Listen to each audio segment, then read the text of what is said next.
खालिद चिश्ती साहब, एजाज साहब ने बहुत खूबसूरत तरीके से वेनेजुएला की जो आउटकम है उसका एक तजिया दिया, और उसमें पाकिस्तान के कॉन्टेक्स्ट में अगर बात करें तो उन्होंने कहा कि इंटरनल पॉलिटिकल हार्मनी, और दूसरा जिस चीज़ से हमें बचना है वो इंटरनल पॉलिटिकल हार्मनी तो हमें चाहिए, लेकिन जिस चीज़ से बचना है वो पोलराइज सोसाइटी है। तो आप बताइए कि हमें क्या चैलेंजेस हमारे सामने आ सकते हैं और किस तरीके से हमें आगे बढ़ना चाहिए। बहुत शुक्रिया मलिक साहब, आपने इनवाइट किया है। और मैं बिल्कुल मलिक साहब एग्री करता हूँ एम्बेसडर एजाज से कि उन्होंने बिल्कुल सही, मैं उनको सुन रहा था।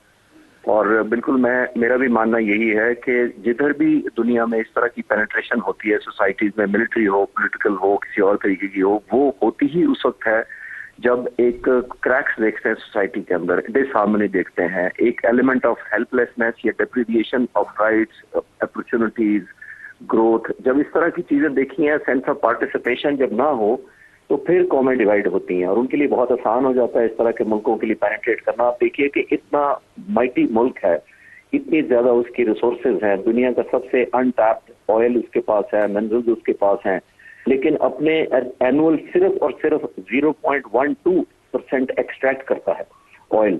यानी इतना रिसोर्सेज के बावजूद अपने लोगों पर नहीं खर्च कर पा रहा, क्योंकि डिसहार्मनी है, इंस्टेबिलिटी है, लैक ऑफ सपोर्ट है, lack of investment foreign funding है। ये करके अगर आप हिसाब लगाएं 0.12 से, तो ये 2525 साल लगेंगे इस मुल्क को सारा ऑयल एक्सट्रैक्ट करने में। यानी 2500 साल अगर ये मुल्क इस रेट पे लगा रहे तो तब जाके ये अपने फायदा उठा सकता है। जिसका क्या मतलब है कि इतनी अपॉर्चुनिटी, इतने रिसोर्सेज होने के बावजूद आपका मुल्क अपने लोगों को बेनिफिट नहीं पहुंचा रहा। और उसी वजह से जो एजाज चौधरी साहब कह रहे थे कि वो डिसहार्मनी है, डिस्कनेक्ट है, डिवीजन है, पोलराइजेशन है, तो I think first and foremost हमें मुल्क में भी ऐसे ही चाहिए। आपने बिल्कुल, मिस्टर एजाज ने भी अभी रेफर किया कि मई में कैसी कौम यूनाइटेड हो गई, पूरा मुल्क था एग्रेशन, नेशनलिज्म वापस आ गया, पोलराइजेशन माइनस हो गई और हार्मनी क्रिएट हो गई। लेकिन उस वक्त भी मैंने जून में आपके प्रोग्राम में कहा था कि all participants, all stakeholders should add value to the victory. जिसका मतलब ये है कि विक्ट्री लेना एक चीज होती है, उसमें वैल्यू ऐड करना और कंसिस्टेंटली उसको कंटिन्यूएशन में कन्वर्ट करना एक और चीज होती है।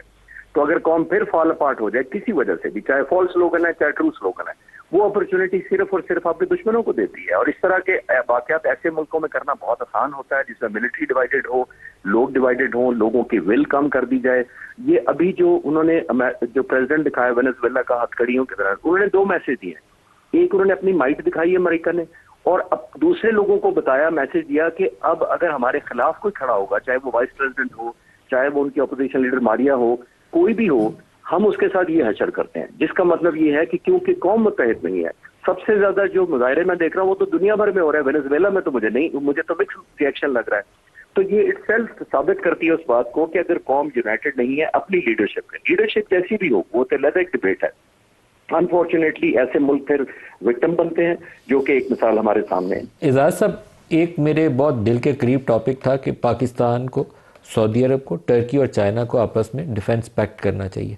पाकिस्तान और सऊदी अरब का तो हो गया, म्यूचुअल डिफेंस एग्रीमेंट हो गया, लेकिन मुझे लगता है कि ये जो दुनिया जिस रुख पे चल पड़ी है, तो हमें पाकिस्तान, टर्की, सऊदी अरब और चाइना, इनको बहुत तेज़ी से आगे बढ़ना पड़ेगा।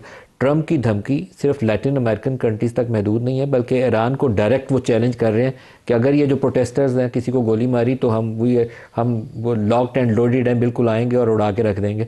तो हमारे लिए चैलेंजेस ज़्यादा दूर है नहीं है, बस गलत फहमी तो हो सकती है कि ट्रंप हमें मिलता है तो वाइट हाउस हमें बुलाता है तो हमारे ताल्लुकात अच्छे हैं। हमें तैयारी पकड़नी चाहिए अभी से। जी, पकड़नी चाहिए। मैं इससे पहले एक तरह और कमेंट दे दूं। एक और जो बहुत बड़ी कैजुअलिटी हुई है इस सारे वाकये से वेनेजुएला के, वो है कि ये जितनी वैल्यूज है ना, डेमोक्रेसी और ह्यूमन राइट्स, और ये भी सब अब वो इसलिए खत्म हुई हैं कि आप यूरोप का रिएक्शन देखिए। सवाए फ्रांस के बाकी सब के सब बिल्कुल एक किस्म की खामोशी सी तानी हुए हैं कि जी वी आर एस्टैब्लिशिंग फैक्ट्स और ये वो। इसी तरीके से भारत, अभी मुझे नहीं पता, अभी शायद रिएक्शन आ गया हो, मैंने देखा कि वो भी शायद नहीं रिएक्शन दे रहे। अब इसका क्या मतलब है? इसका मतलब यह है कि रियल पॉलिटिक्स चल रही है इस वक्त। यानी ये जो वैल्यूज जिसकी बुनियाद पर हम पे यानी एक किस्म की हुकूमत करने की कोशिश करता था मगरिब, वो अब नहीं रहा। अब ये दोबारा न्यू कॉलोनिज्म है या इंपीरियलिज्म कह लें, या जो भी उस किस्म का दौर आ रहा है। और ये सिर्फ मगरिब वाले नहीं करेंगे, क्योंकि उन्होंने तो अपना एरियाज बांट लिए हैं ना। उन्होंने कहा जी वेस्टर्न हेमिस्फीयर हमारा है, इधर शी का एरिया है, यानी चीन का एरिया है जो ईस्ट एशिया है, साउथ ईस्ट एशिया, और यूरोप जो है वो खुद रशिया से निबड़े। तो ये हमारे लिए काफी मेरे ख्याल में इम्पोर्टेंट है कि अब हम उन चीजों पे ना करें, और इसके लिए रियल पॉलिटिक्स में रहते हुए आपको अलायंसेस बनाने पड़ेंगे।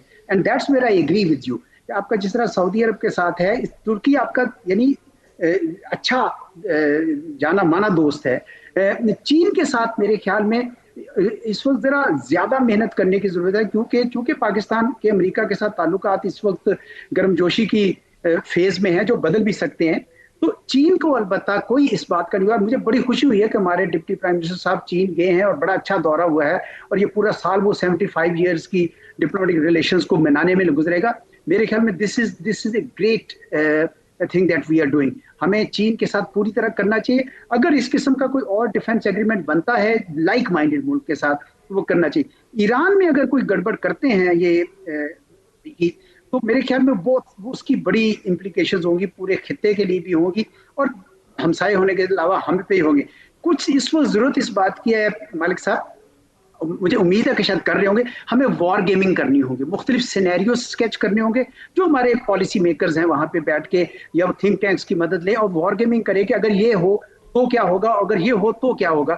और भारत के रवैये पे भी बड़ा इस वक्त हमें गौर करना चाहिए, देखना चाहिए, क्योंकि जो सबक इस वक्त चीन और रूस इससे ले रहे हैं वो भारत भी तो ले रहा होगा ना, उनको भी कुछ आइडियाज आ रहे होंगे। तो इसलिए वॉर गेमिंग जो है इस वक्त हमें ये सारे सिनेरियोज के मतलब करनी चाहिए, ताकि हमारी तैयारी जो है ना मुकम्मल हो।